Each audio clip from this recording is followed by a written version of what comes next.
done. July 18th, I got my right leg and a partial foot done, and then I went to the Rehab Institute of Chicago July 29th and came back a week later to get my left leg all the way done. Because I had a wound back on my left foot, and it was really very painful, extremely painful, and really didn't know how long it would take to heal or if it would even be functional when it did heal.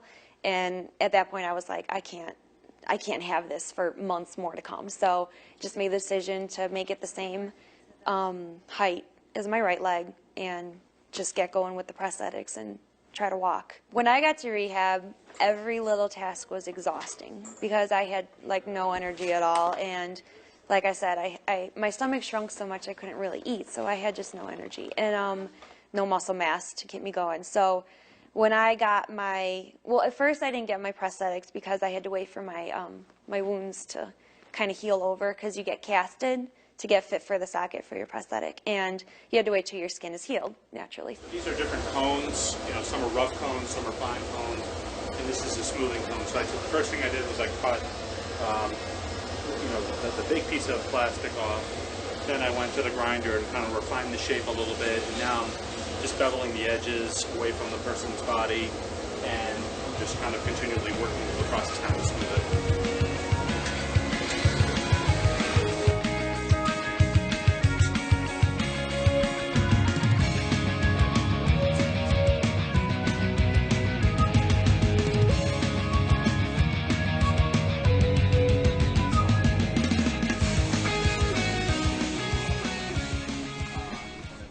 I do a lot with my arms on, but in the morning my arms come on and off a lot of times just in the process of getting ready, because sometimes you need your actual, your skin to do things like putting on lotion and stuff, so I'll take them off. But for the majority, my arms go on right away in the morning after I shower and everything.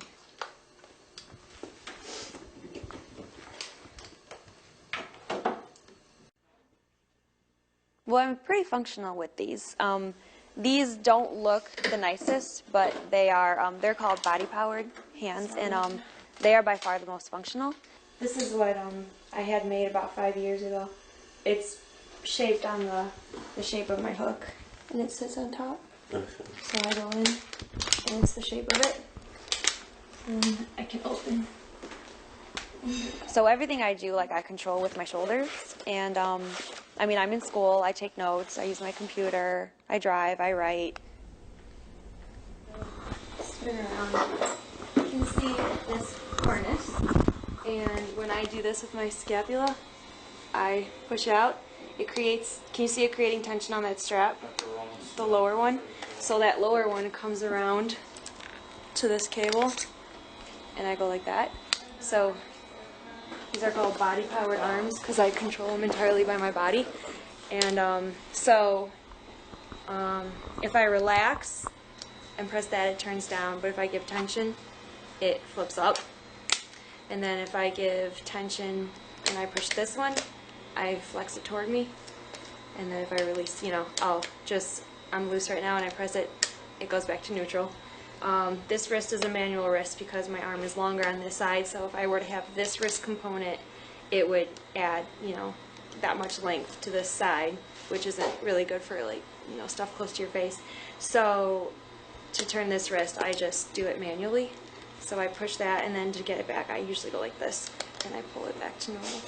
And the shape of this one is round, and this one is what they call canted. So it's kind of, it's slanted right there.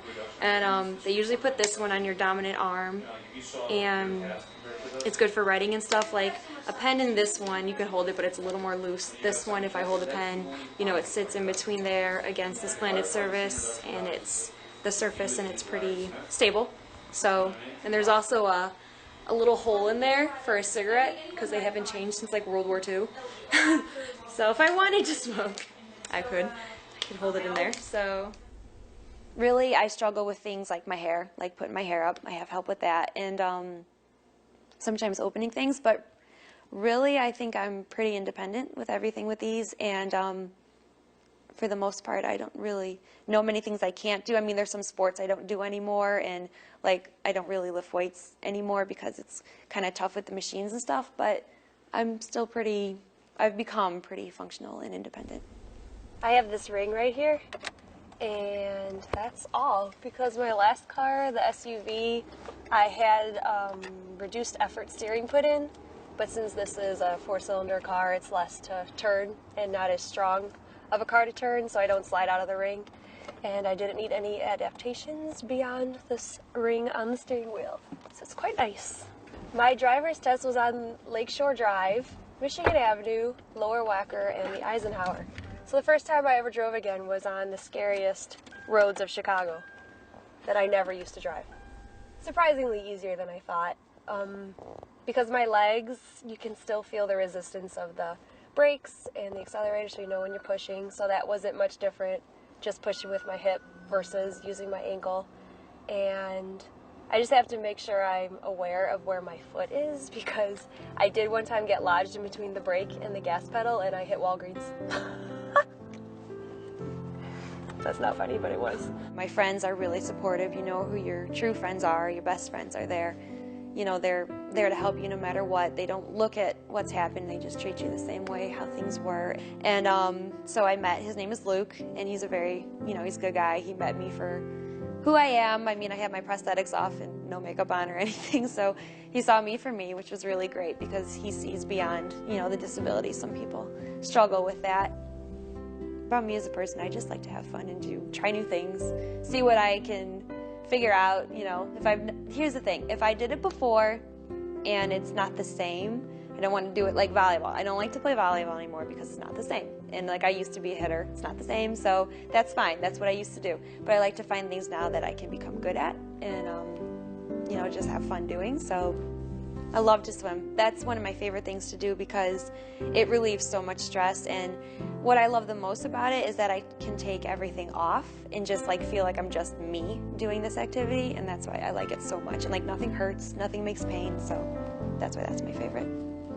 I think it'd be really fun to be a dolphin because they just swim all the time and it just seems like they have a blast.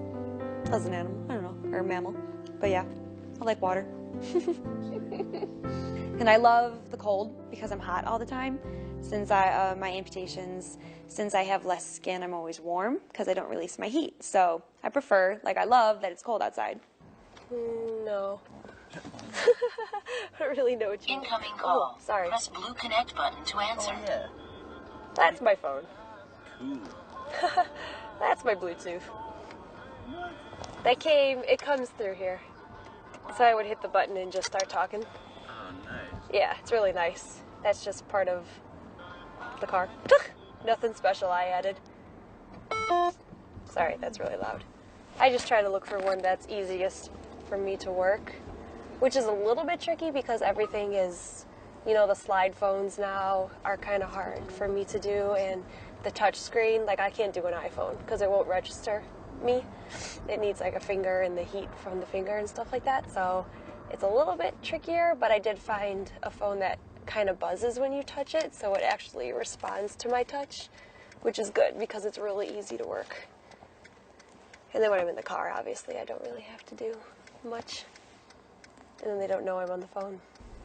My occupational therapist is actually the reason I want to be an OT.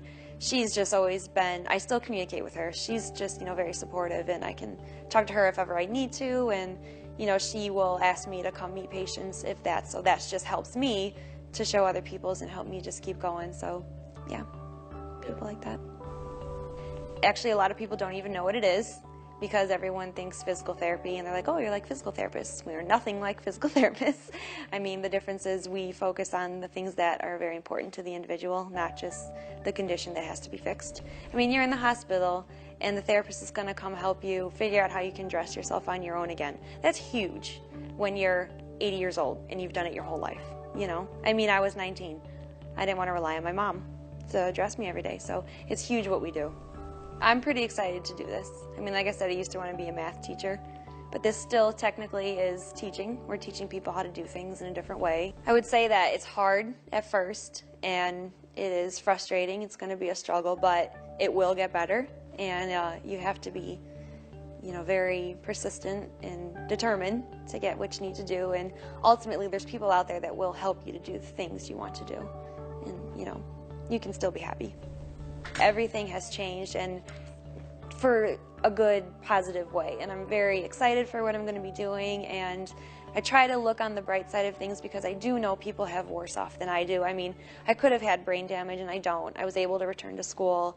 There are people with higher amputations than me. There are people that are paralyzed, and I'm lucky that I have what I have. So I just try to look at what I can still do, and I'm able to help people just in my clinicals, and if I meet other amputees, I'm able to give them an example of things they can do, of what's to come.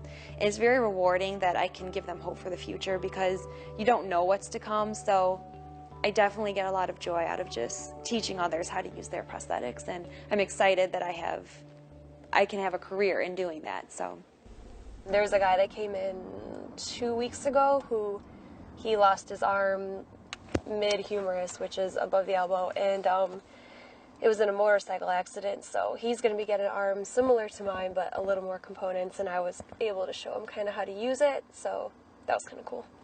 to treat me the most naturally as you can helps me. Don't treat me like I'm special and that I know I have a disability, but don't treat me like I have one. So if you treat me like a normal person, which everyone close to me does, I'm able to stay happy, and just things are going great because I'm surrounded by great people. If I'm not inspiring you to do anything, don't call me an inspiration. But for people that are amputees, okay, I can be an inspiration to them. So I can inspire you to do something with your life that maybe you didn't think to do. And I hope that I can show people that it's not the end of the world, that something happens. It was tough getting over, and there's a lot of obstacles to overcome, but it's not the end of the world. You can still live and have a very successful, enjoyable life.